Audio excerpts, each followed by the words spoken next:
इस वीडियो में हम विलयन की सांद्रता के बारे में पढ़ेंगे। आपने पिछले वीडियो में देखा था कि पानी में चीनी का घोल विलयन का एक उदाहरण है। इस विलयन में चीनी एक विलय है और पानी विलायक है। हम विलयन में मिलाए गए विलय की मात्रा को अपने अनुसार घटा या फिर बढ़ा सकते हैं। ऊपर दिए गए चित्र में आप देख सकते हैं कि दाईं से बाईं ओर जाने में विलयन में विलय की मात्रा बढ़ रही है। विलयन में घोले गए विलय की मात्रा के अनुसार हम विलयन को तनु, सांद्र अथवा संतृप्त कह सकते हैं। आइए अब हम इन्हें एक क्रिया से समझते हैं। एक बीकर में कुछ पानी ले और उसमें चीनी मिलाएं। जब चीनी पूरी तरह घुल जाए तो उसमें और चीनी मिलाएं। ऐसा तब तक करें जब आपको लगे कि अब और चीनी नहीं घुल रही है। इस समय हम चीनी मिलाएंगे तो वह नीचे बैठने लगेगी।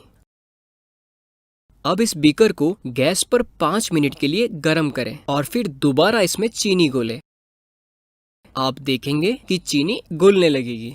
इसमें और चीनी घोलने पर हम देखेंगे कि एक समय के बाद फिर से चीनी घुलना बंद हो गई है। इसके बाद चीनी मिलाने पर चीनी फिर से नीचे बैठने लगेगी। क्या आपको पता है कि ऐसा क्यों हुआ है? आइए हम समझते हैं। आपने देखा कि एक बिंदु पर चीनी घुलना बंद हो जाती है। इस बिंदु को हम संतृप्ति का बिंदु बोलते हैं या फिर सैचुरेशन पॉइंट कहते हैं। इस बिंदु पर हम बोलते हैं कि विलयन संतृप्त हो गया है। अतः इस बिंदु के बाद विलयन में और विलय नहीं घुलेगा। संतृप्त विलयन वह होता है जिसमें एक दिए गए तापमान के बाद कोई और विलय नहीं घुलता है। जैसा कि हमने ऊपर देखा कि तापमान बढ़ाने पर और चीनी घुलने लगती है। इसका अर्थ यह है कि तापमान के बढ़ने पर संतृप्ति बिंदु भी बढ़ जाता है। हम उसमें और विलय घोल सकते हैं। उसी तरह तापमान कम करने पर संतृप्ति बिंदु घट जाता है, जिससे उस विलयन में विलय घुलने की क्षमता कम हो जाती है। यदि विलयन में घुले विलय की मात्रा उस मात्रा से कम है जो संतृप्ति बिंदु पर घुल सकता है, तो हम विलयन को असंतृप्त विलयन कहते हैं। इसका अर्थ यह है कि हम उसमें और विलय घोल सकते हैं। एक संतृप्त विलयन में मौजूद विलय की मात्रा को हम उस ताप पर उस विलयन की घुलनशीलता बोलते हैं। जैसा कि आप जानते हैं कि तापमान बढ़ाने पर संतृप्ति बिंदु बढ़ जाता है, इसीलिए विलयन की घुलनशीलता भी बढ़ जाती है और तापमान घटाने पर घट जाती है। क्या आपको तापमान और घुलनशीलता के बीच कुछ संबंध समझ आ रहा है?